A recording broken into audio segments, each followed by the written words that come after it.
പറയണ്ടീന്ന്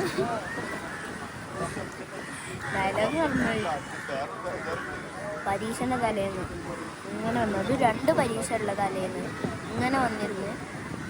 ചായയും ഉള്ളിവടയും കഴിക്കാൻ പറ്റുമോ? ചെറുവായിക്ക് ഒരൊറ്റ പ്രശ്നമുള്ളൂ, ചായക്ക് മധുരയോ. ഉള്ളിവടൊക്കെ സൂപ്പറാ. പഴംപൊരി ഒന്നും ഉള്ളിവട ഇതിപ്പോൾ 3ാമത്തെ കടിയാണ്. അല്ലെങ്കിൽ ഈ പരീക്ഷ തലേന്ന് സ്ട്രെസ് കൂടുമ്പോൾ വിശപ്പ് കൂടും.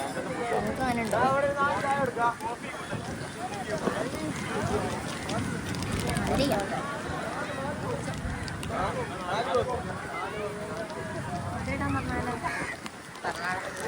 ഇപ്പൊ ചായ വൈകിട്ട് കഥയിൽ ട്വിസ്റ്റ് അതല്ല. ഞാൻ വന്നൊരു ഗ്ലാസ് ചായയും പഴംപൊരി സമൂസയും ഉള്ളിവടയും ഒക്കെ കഴിച്ച് കഴിഞ്ഞിട്ട് ഒന്ന് കടപ്പുറം വിസിറ്റ് ചെയ്യാൻ വേണ്ടി ഒന്നിങ്ങനെ അതിൻ്റെ അരിവ് കൂടെ ഇങ്ങനെ അങ്ങോട്ടും ഇങ്ങോട്ടും ഇല്ലാത്ത സമയത്താണ് എൻ്റെ കൂടെ പഠിക്കണ വേറൊരെണ്ണോ അവിടെ എത്തിയപ്പോൾ ഞാൻ വിചാരിച്ചു ഞാൻ മാത്രമാണ് ഈ പരീക്ഷൻ്റെ തലേന്ന് വന്നിട്ട് ഇങ്ങനെ മറ്റേ വൈബ് അടിച്ച് നടക്കണമെന്ന്. ഇപ്പോഴാണ് ഒരു ആശ്വാസം. കൂട്ടിനാരെങ്കിലൊക്കെ ഉണ്ടല്ലോ എൻ്റെ റബ്ബേ.